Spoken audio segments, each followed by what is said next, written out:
Bom dia, turminha. Tudo bem com vocês? Hoje é a nossa provinha de geografia e revisão de história. Antes de responder a revisão de história, a tia vai estar passando para vocês um vídeo que vocês irão assistir. Esse vídeo é sobre a história dos africanos. É de uma colega minha.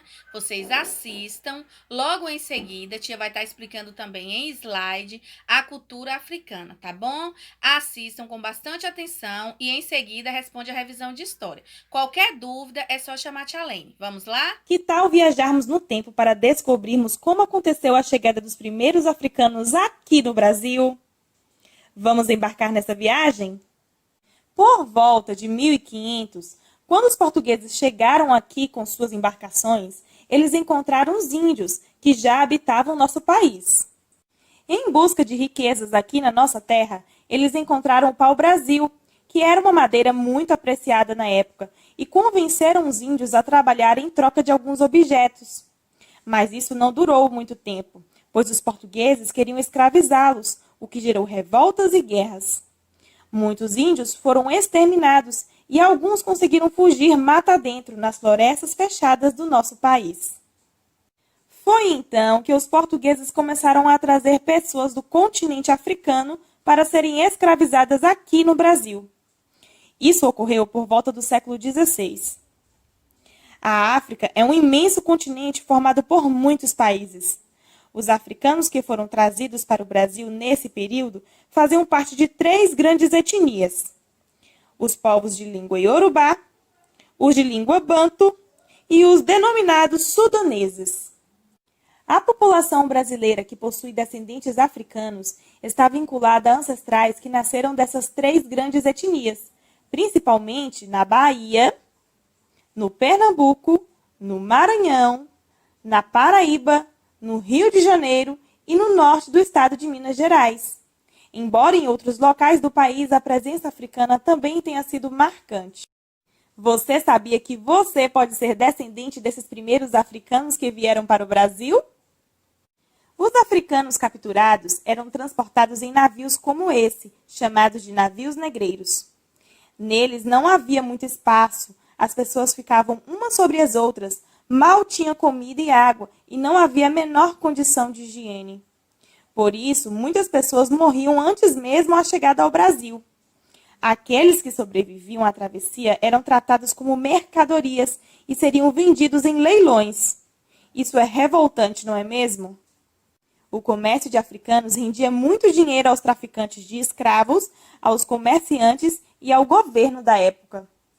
Os escravizados trabalhavam em serviços tais como criação de gado, mineração, trabalhos domésticos, construção, lavoura, dentre outros. Um dos que teve maior destaque foi o plantio de cana-de-açúcar realizadas em fazendas como essas, chamadas de engenhos. No engenho, normalmente tinha casa grande, onde viviam os donos da fazenda e alguns escravos que trabalhavam fazendo alguns serviços domésticos. Tinha a senzala, que era uma espécie de galpão, onde os escravos ficavam amontoados e em condições precárias. E também tinha o canavial, a moenda e a roça, que eram locais onde eles trabalhavam. Muitos tentavam fugir. Alguns eram capturados pelo capitão do mato e sofriam com duros castigos físicos. Porém, os que conseguiam fugir se refugiavam em locais como esse, chamados quilombos. Os moradores dos quilombos eram chamados de quilombolas.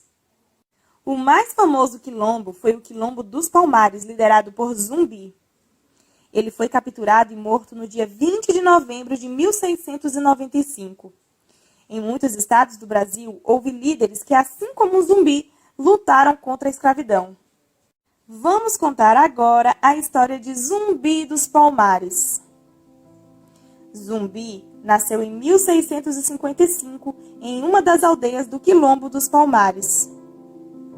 O Quilombo era uma aldeia formada por escravos fugitivos.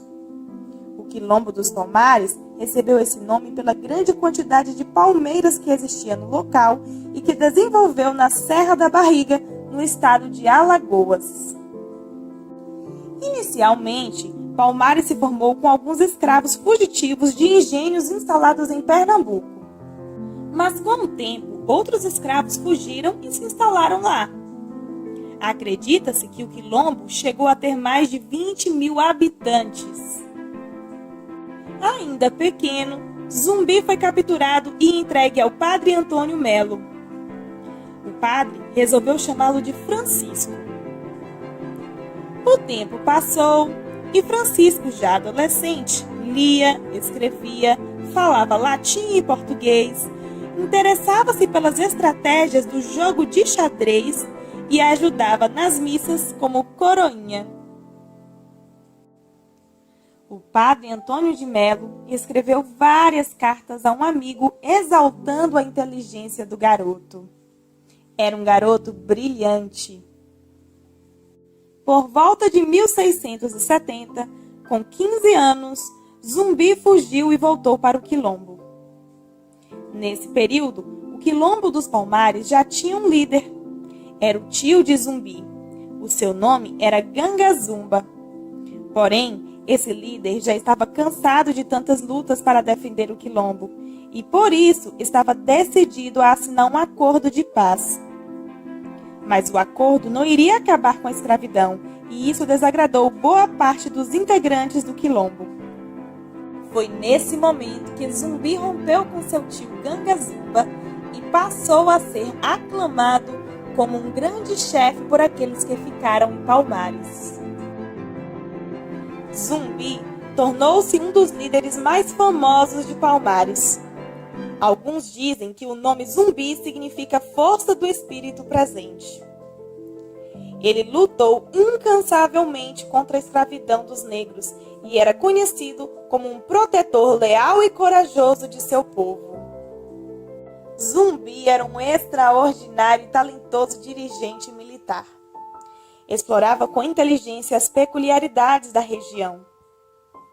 Durante 17 anos, Zumbi comandou o maior quilombo de todo o período colonial da América Latina. Substituiu a estratégia de defesa passiva por um tipo de estratégia de guerrilha com a prática de ataques de surpresa a engenhos, libertando escravos e apoderando-se de armas, munições e suprimentos, o que passou a incomodar não só os senhores de engenho, mas o próprio governo colonial. Os colonizadores e senhores de engenho queriam continuar explorando as riquezas do Brasil com o trabalho do povo negro. Pior, escravizando o povo negro. Portanto, Zumbi lutou para que o Quilombo não fosse destruído, lutou pela liberdade do povo negro, lutou contra a escravidão. Um verdadeiro herói que lutava por justiça. Ele era a resistência. Porém, em 1694, o Quilombo foi invadido por forças lideradas pelo bandeirante paulista Domingos Jorge Velho. Era uma galera que queriam prender os negros fugitivos que viviam nos quilombos e manter a escravidão. Nessa invasão, Zumbi foi ferido, mas conseguiu escapar. Porém, infelizmente, em 20 de novembro de 1695, Zumbi foi capturado e morto. Por isso que todo dia 20 de novembro celebramos o Dia da Consciência Negra. Em 13 de maio de 1888, a princesa Isabel assinou a Lei Áurea, que decretou o fim da escravidão no Brasil. Mas, apesar disso, por muito tempo, faltaram leis e políticas para que os negros libertos conseguissem se adaptar e fossem aceitos pela sociedade brasileira. Ainda hoje, essa luta continua contra o preconceito e o racismo. Precisamos ter consciência da imensa contribuição dos descendentes de africanos na construção da sociedade brasileira. Podemos observar isso através de elementos como a culinária, a música, a religião, o vocabulário, a capoeira e dentre outras coisas. Por isso, lembre-se, no dia 20 de novembro, mesma data em que Zumbi morreu, comemoramos o Dia da Consciência Negra. Cultura africana. Vamos aprender um pouquinho sobre a cultura africana. Contribuições africanas. As contribuições dos povos africanos estão por toda parte, com forte influência na cultura brasileira. Os africanos nos ensinaram arte, religião, novas palavras, modo de cozinhar, pratos saborosos, ritmos musicais, danças, gingados, entre outras coisas, e nos mostraram o que é a dignidade de um povo, mesmo dominado e oprimido. Comidas.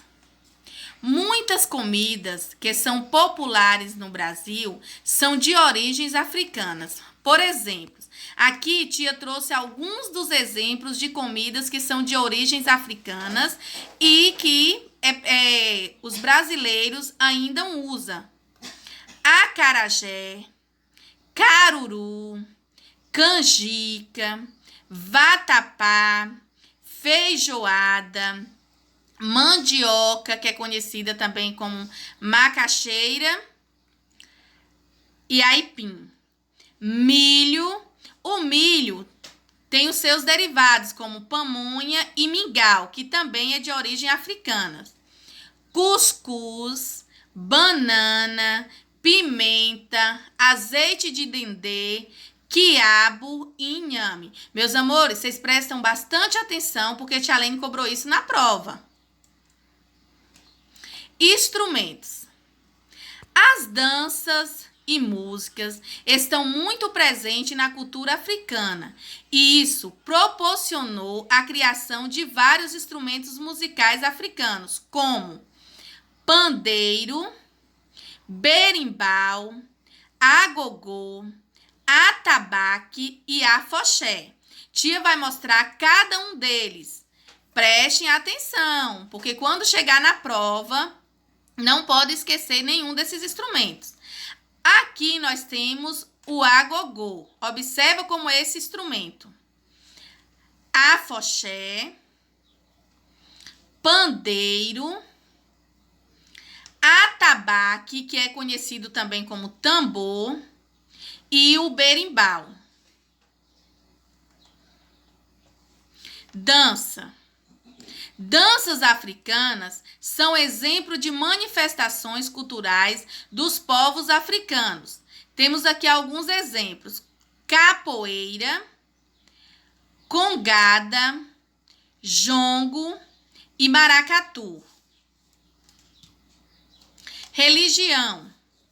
Algumas religiões de origem africana que se destacaram no Brasil ainda são vistas até hoje, como candomblé e umbanda.